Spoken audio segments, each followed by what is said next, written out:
Hoje nós vamos compartilhar um texto da Palavra de Deus. Você que está também nos acompanhando pelo Instagram e também pelo YouTube, não se esqueça de se inscrever no canal, de compartilhar. Se essa Palavra de Deus falou, ministrou o seu coração, compartilhe essa palavra com alguém.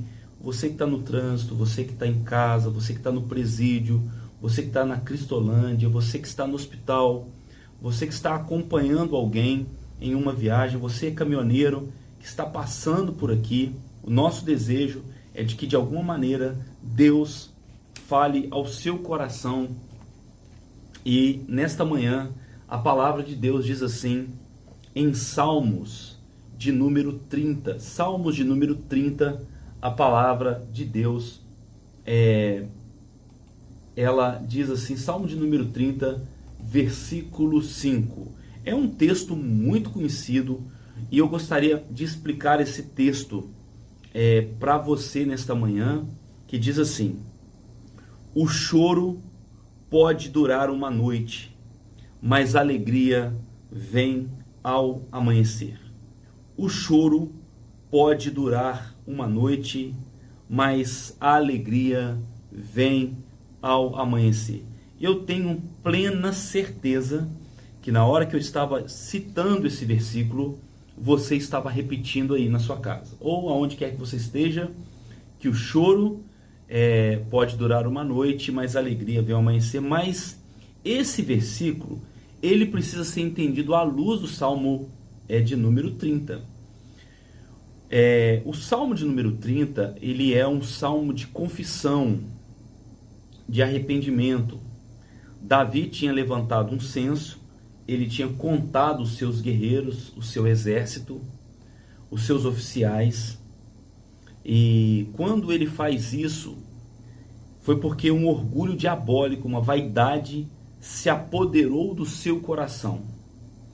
Em outras palavras, Davi estava dizendo assim, olha, a minha força, o sucesso dos empreendimentos militares está na minha capacidade, está na minha estratégia. E Davi, ele não deu ao Senhor a glória que lhe era devida. Davi não prestou ao Senhor a honra, a glória por aquilo que Deus estava fazendo. Então o Salmo de número 30, ele vai expor para nós o que está passando no coração de Davi diante do reconhecimento desse pecado que ele cometeu. E quando ele faz o censo, para você ter uma ideia, para cada militar que Davi contasse, fizesse o censo, ele deveria prestar uma oferenda, uma oferta a Deus. Ele deveria sacrificar um animal. Ele não faz isso.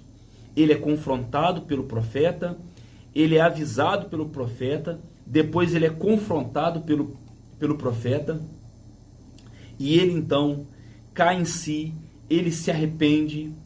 E eu não sei se você se lembra disso, mas Deus havia dado a ele três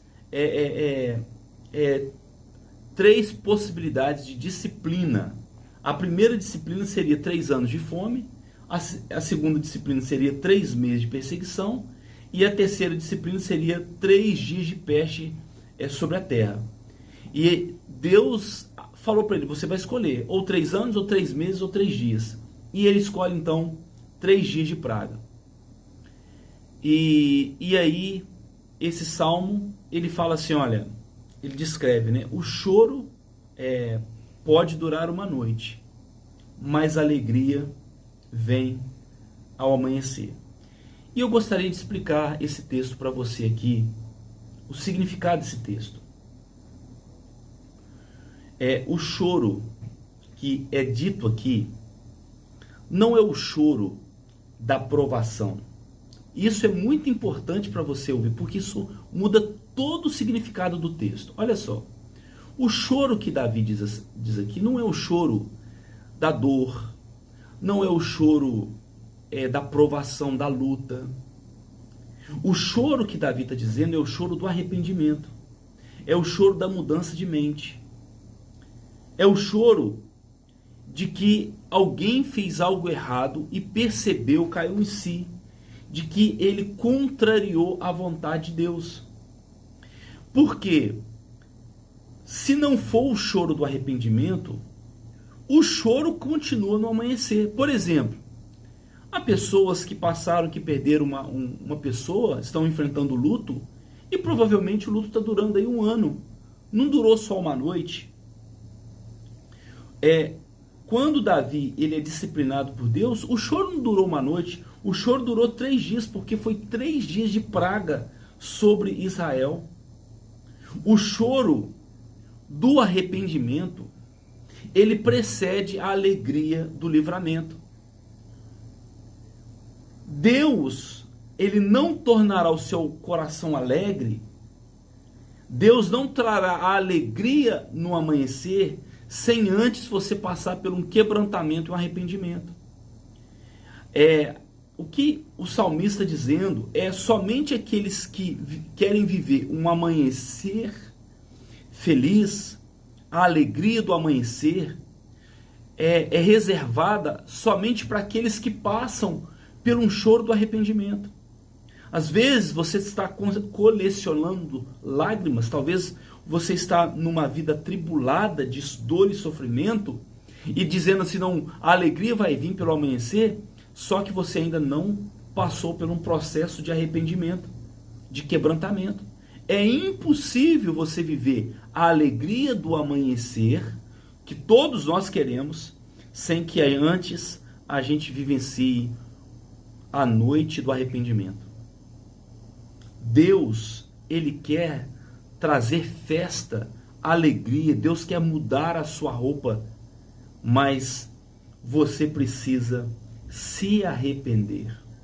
Do contrário, esse choro que você está vivendo, ele vai persistir. Existem vários tipos de choro. Existe o choro do consolo, do luto, da pessoa que perdeu alguém tão especial. Esse final de semana foi um final de semana muito intenso. Estive em 2 velórios, estou acompanhando uma família que passou por um trágico acidente, uma fatalidade. É choro diferente, mas a alegria na alma, a alegria na mais... Você que está me ouvindo, talvez aí no presídio, Deus não tornará o seu coração alegre sem antes você passar pela noite do arrependimento, do quebrantamento, de falar, Deus, eu estou